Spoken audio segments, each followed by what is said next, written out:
السلام علیکم۔ آج 31 اگست 2020 ہے۔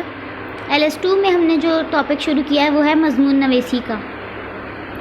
ان کی کتاب میں صفحہ نمبر 154 پر اس سے موجود اہم نکات لکھے ہوئے ہیں جسے ہم نے کلاس میں ڈسکس کیا اور اس کی وضاحت بھی کی۔ مضمون ہمیشہ 3 پیراگراف میں لکھا جاتا ہے۔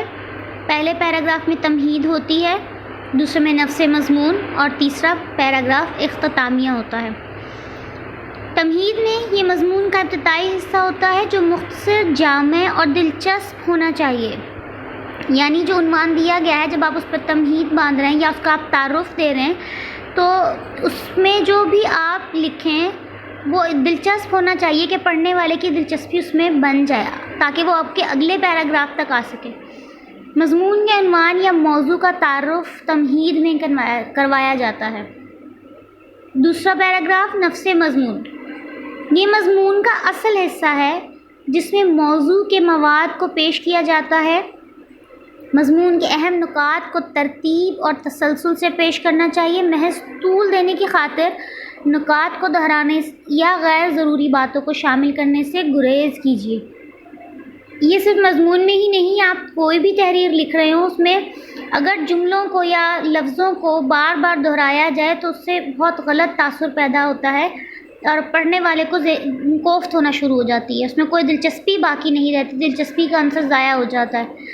الفاظ، محاورے، اصطلاحات کا انتخاب درست اور استعمال برجستہ ہو، یعنی آپ جن الفاظ کا، محاوروں کا، اصطلاحات کا استعمال کر رہے ہیں اس کا آپ کو درست طریقے سے استعمال کرنا آنا چاہیے۔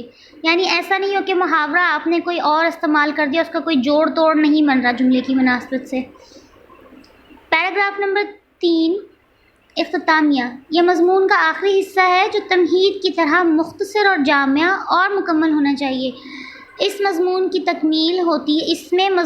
تکمیل ہوتی ہے اور یہاں حسب ضرورت اہم نکات کو واضح کیا جاتا ہے یا ان کا خلاصہ بیان کیا جاتا ہے۔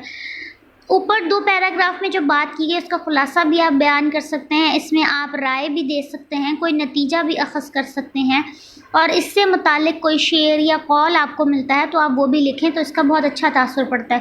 یہاں پر چند اور اہم نکات طلبہ کے لیے لکھے گئے ہیں جس کو اگر ذہن نشین کیا جائے اور انہیں مد نظر رکھتے ہوئے مضامین لکھے جائیں تو آپ ایک اچھا مضمون لکھنے کے قابل ہو جاتے ہیں۔ مضمون نویسی میں کامیابی کا انحصار زبان پر عبور اور طلبہ کی معلومات پر ہوتا ہے۔ یہ دونوں چیزیں بہت اہم ہیں کہ آپ کو زبان پر مہارت حاصل ہو اور معلومات ہونی چاہیے آپ کے پاس۔ اب اس کے لیے معلومات کے لیے کیا کیا جائے؟ کوئی ایسا کام کہ جس میں بیک وقت دونوں چیزیں ہمیں حاصل ہوں۔ معلومات میں اضافے کے لیے مطالعے اور مشاہدے پر توجہ درکار ہے۔ مختلف موضوعات پر مضامین پڑھیے، اخبار و رسائل کا باقاعدگی سے مطالعہ کیجیے، یہ بہت ضروری ہے۔ اب اس میں کیا ہوتا ہے، جب اخبار رسائل کا مطالعہ کرتے ہیں تو خود بخود آپ کے پاس معلومات کا ذخیرہ جمع ہوتا چلا جاتا ہے، ٹھیک ہے، مختلف ٹاپک پر، مختلف عنوانات پر آپ لکھ پاتے ہیں۔ دوسرا یہ کہ آپ نئے ذخیرہ الفاظ بھی سیکھتے ہیں، نئی اصطلاحات بھی سیکھتے ہیں، تو یہ پڑھنے سے ہی آپ کو 3-4 چیزوں پر مہارت حاصل کی جا سکتی ہے اگر آپ سے مطالعہ اپنا بڑھا دیں۔ اپنے ذخیرہ الفاظ کو بڑھائیے، بہتر اور مؤثر خیال کے لیے مشق کیجیے، ہر چیز میں مشق بہت اہم ہے۔ متعلقہ موضوعات پر مضامین پڑھ کر اہم نکات درج کیجیے اور زبان کے انداز پر بھی توجہ دیجیے۔ عام فہم مگر معتبر انداز بیان اپنائیے اور طرز تحریر جاذب اور دلچسپ بنائیے۔ اس میں ضروری نہیں ہے کہ آپ بہت ہی مشکل الفاظ لکھیں جو کسی کی سمجھ کے ساتھ ساتھ آپ کے خود کی سمجھ میں بھی نہ آئیں، تو الفاظ کے استعمال کے لیے ان کا سمجھنا بہت ضروری ہے، اور اتنی مشکل تحریر بھی نہ لکھیں کہ لوگوں کے سر کے اوپر سے گزر جائے۔ انداز آپ کا بہت اچھا ہونا چاہیے، تحریر ایسی ہو، مختصر ہو اور جامع ہو کہ لوگ اس میں دلچسپی لیں۔ عموماً امتحانی پرچوں میں مضمون 150 یا 200 الفاظ تک محدود ہوتا ہے، لہٰذا جامع اور واضح مضامین لکھنے کی کوشش کیجیے، یعنی غیر ضروری معلومات یا صرف طول دینے کے لیے اسے آپ کھینچتے مت جائیے۔ موضوع کا انتخاب اپنی معلومات اور دلچسپی کے لحاظ سے کیجیے تاکہ آپ بہترین کوشش کر سکیں۔ ابتدائی طور پہ جب آپ لکھنا شروع کریں تو ایسا موضوع چنیں جس میں آپ کو دلچسپی ہو. مثلاً اگر آپ کو کھیل میں دلچسپی ہے تو کھیل کے مختلف عنوانات لے لیجئے.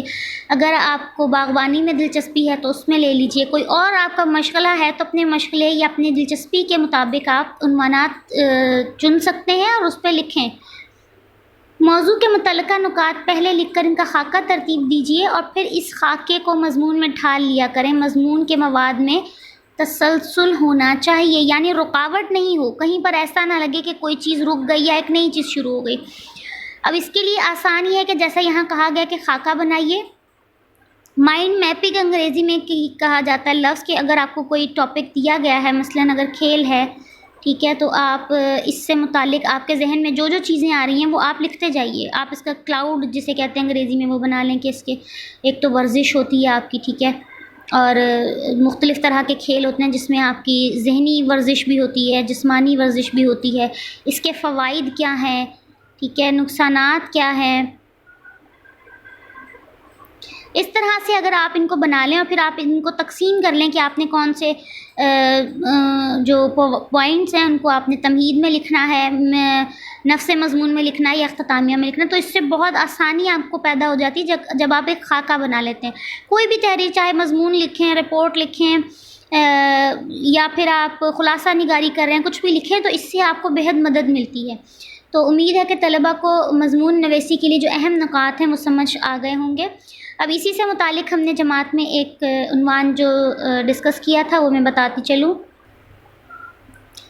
صفحہ نمبر 157 پر تعلیمی اداروں میں نظم و ضبط کی اہمیت، اس پر ہم نے آج بات چیت کی ہے، تبادلہ خیال کیا طلباء کے ساتھ. طلباء نے اپنی کچھ رائے دی، کچھ ہم نے بتایا. اب اس کے اوپر ہم کل انشاءاللہ جماعت میں مضمون لکھیں گے. طلباء کو کیا کرنا ہے کہ اس کے اوپر کچھ اہم نکات انہوں نے اپنی رف کاپی میں لکھ لینے، جمع کر لینے، تاکہ جب ہم اس کو صاف نیٹ لکھنا شروع کریں تو ہمیں کوئی رکاوٹ نہ آئے. ایک طرح سے خاکہ آپ نے بنا لینا ہے. جزاک اللہ. اللہ حافظ.